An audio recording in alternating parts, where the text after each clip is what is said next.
বলা হয়ে থাকে অসাম্প্রদায়িকতার মোড়কে পৃথিবীর একমাত্র কট্টর সাম্প্রদায়িক রাষ্ট্র ভারত, যার নেতৃত্বে রয়েছেন গুজরাতের কসাইখাত নরেন্দ্র মোদী। যেই মোদীর উত্থান হয় ভারতের হিন্দু মৌলবাদী সংগঠন রাষ্ট্রীয় স্বয়ংসেবক সংঘ RSS এর হাত ধরে।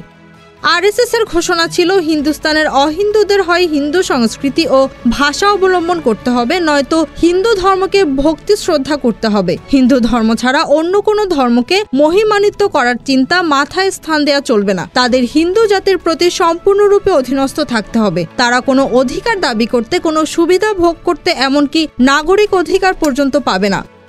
সংশ্লিষ্টরা বলছেন 2014 সালের পর থেকে RSS এর এমন চিন্তার বাস্তবায়ন দেখা গেছে বহুবার। কাশ্মীর থেকে মণিপুর, মুসলমান থেকে মৈতী জনগোষ্ঠী, সব ক্ষেত্রে চরম বৈষম্য আর নিপীড়নের চিহ্ন রেখে চলেছে মোদী সরকার।